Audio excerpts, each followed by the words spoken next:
News. It goes a long way to tell us that the U.S. actually stays true to its values and to the ideals that binds countries, as a democratic society. I particularly took cognizance of the choice of words that Anthony Blinken used in announcing the visa restriction, and he said they are committed to deepening democracy and the rule of law. These are two things: democracy and the rule of law. And democracy is the government of the people, for the people, and by the people. It's all about the people, not about few individuals, which Absolutely. is what has happened. And then the rule of law is, the concept of the rule of law is entrenched in this doctrine that everybody is equal before the law, nobody is above the law, and the law is a set rule to which everybody abides by. It's not a law you set as you move, like the way the INEC chairman, he said this is the rule, and then got into the game midway in the match, he just changed the goalposts. And so this is good news to us. We have made further requests because oftentimes individuals and countries feel that visa restriction is not a big deal. Especially because they have alternatives to what would have ordinarily taken them to the U.S. But we have a deeper understanding of what that means. U.S. exercise what we call extraterritoriality for the most part.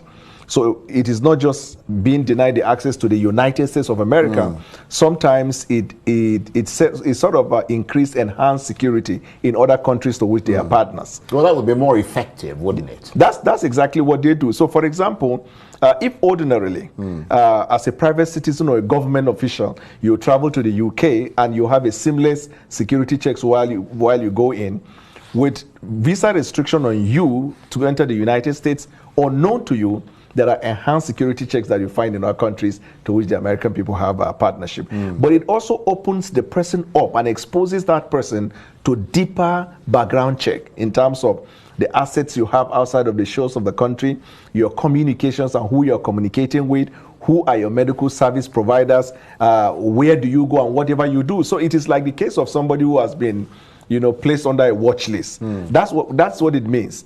But there is even a broader aspect. If a visa restriction is placed on me, by extension, my entire family is under surveillance, so to speak, because they have what they call the web. When they conduct investigation, they have a web where one linked to the other one linked to the other, and it is expanded.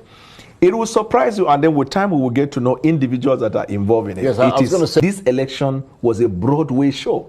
This election is not something that in the eyes of the common man, we would all live and translate that story to our people. It's the worst election in the history of the Republic. Now, in 2019, there were visa restrictions, but never in terms of the magnitude as compared to this one. This is just the first step. So people don't take it that, okay, what does that mean? No, it's the first step. And this is how they progress. First, they place a visa restriction on you. Number two, they apply extraterritoriality in freezing your assets anywhere in the world. And number three, they place you under criminal surveillance. But we've had either election rigging, promotion of violence, or manipulation of the process. But it will interest you to know, and I can say that you can verify, much later it will come out.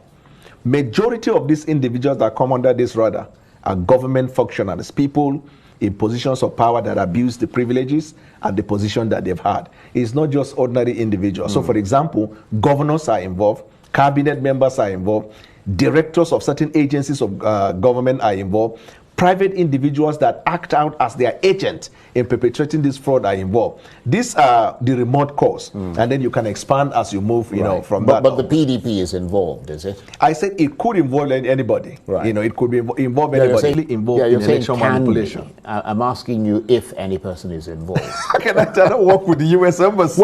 Partially late, but there are some things you can do, especially in the area of entrenching or strengthening the confidence of the electoral body. You see, because right now there is election petition in court and there are possible outcomes, one of which could be the ordering of a fresh election or runoff, whatever it is. Well, he can't do it until the courts decide. But the government has to be ready. Yeah. You understand? The government has to be ready so that when the court makes that decision and then they flung into action. The problem we have in Africa and in Nigeria is that sometimes either tacitly or deliberately we choose not to be prepared. Because I remember the INEC chairman said that they were prepared even for a possible runoff. Now, ordinarily, the president, as I'm telling you, if he wants to leave a legacy, because with this election, he has to a large extent marred the legacy of electoral legacy. Now, in fact, he has invalidated the even signing of the Electoral Act, because the whole essence of the Electoral Act itself was abused in this election. So he can redeem that by first sacking the INEC chairman. Why did I say that? Why am I saying that? Because if the court orders a runoff or a fresh election, not a single citizen in Nigeria will have confidence that this chairman will conduct a free and fair election. So, and by the time the president becomes the president, whoever he appoints as the INEC chairman, assuming he removes this man, it will take a great deal of supernatural intervention for people to believe that he will not influence that person. But the President Buhari can at this point ask the INEC chairman to go reappoint an unbiased person as the chairman of INEC. Then that person will begin the process of preparing for a possible runoff. Because